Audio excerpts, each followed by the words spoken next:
C'est désormais incontestable, les voyants sont au vert aujourd'hui en Afrique. Le continent enregistre des taux de croissance et des indicateurs macroéconomiques positifs.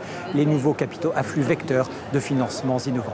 Oui, mais attention, l'actualité dramatique se rappelle au continent et la persistance de foyers d'incertitude géopolitique pourrait impacter sur ce développement économique. Alors comment libérer ce développement économique tout en assurant la sécurité? C'est la question que nous avons posée aux leaders politiques et économiques qui sont réunis ici à Libreville, au Gabon, pour la 3e édition du New York Forum africain.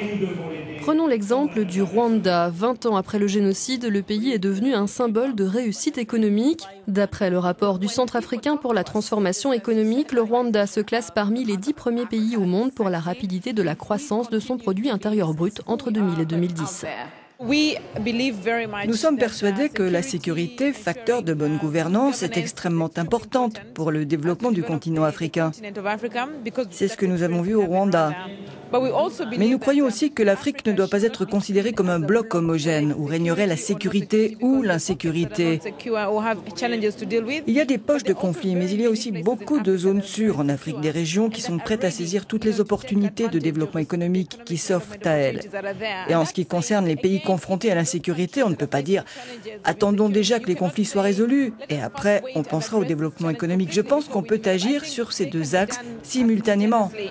Et les prévisions de croissance économique du continent sont là pour l'attester. Près de 5% en 2014, un point de plus attendu en 2015, d'après la Banque africaine de développement et le Programme des Nations Unies pour le développement, des niveaux jamais atteints depuis la crise économique de 2009. On ne peut pas dire que la sécurité est un préalable, parce que si on en fait un préalable, on ne se développe plus. Par contre, c'est un élément important. Il est important, pourquoi? Parce que nous faisons confiance aux autorités qui nous gouvernent. Et donc, c'est aux autorités qui nous gouvernent de mettre en place le dispositif de sécurité nécessaire pour garantir la tranquillité des investisseurs que nous sommes.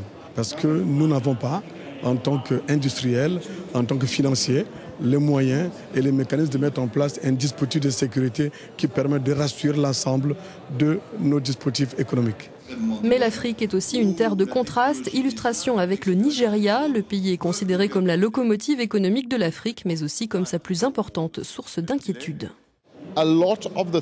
Les menaces qui touchent l'Afrique sont aussi des menaces pour la stabilité mondiale. Nous nous retrouvons dans une situation paradoxale. Les gouvernements occidentaux disent aux gouvernements africains qu'il faut qu'ils résolvent les problématiques liées à la sécurité. Mais le FMI et la Banque mondiale refusent de leur permettre d'utiliser leur budget pour financer les équipements, les ressources et la formation requis pour répondre à ces problématiques. Je ne fais pas confiance au gouvernement nigérian pour résoudre cette question. Mais je fais confiance au monde, c'est-à-dire aux pays développés qui ont les capacités de lutter contre le terrorisme, comme ils l'ont fait par le passé. Je suis confiante parce que le monde nous observe. Si la situation perdure, le nombre de femmes entrepreneurs comme moi au Nigeria va diminuer parce qu'elles n'auront plus les opportunités dont j'ai bénéficié pour permettre à mon entreprise de se développer dans ces proportions. Nous devons essayer de travailler pour renforcer leur sécurité, parce que leur sécurité, c'est aussi la nôtre. C'est tellement près. Si vous voulez, avec maintenant ces groupes terroristes, ils sont dans un pays, mais ils peuvent aussi franchir les frontières et se retrouver en Europe. L'artiste Youssou N'Dour plaide lui au contraire pour un engagement fort des pays africains. Selon lui, le continent ne doit pas s'en remettre qu'aux pays développés pour résoudre les conflits qui touchent la Centrafrique ou le Soudan du Sud par exemple. Le linge sale se lave en famille.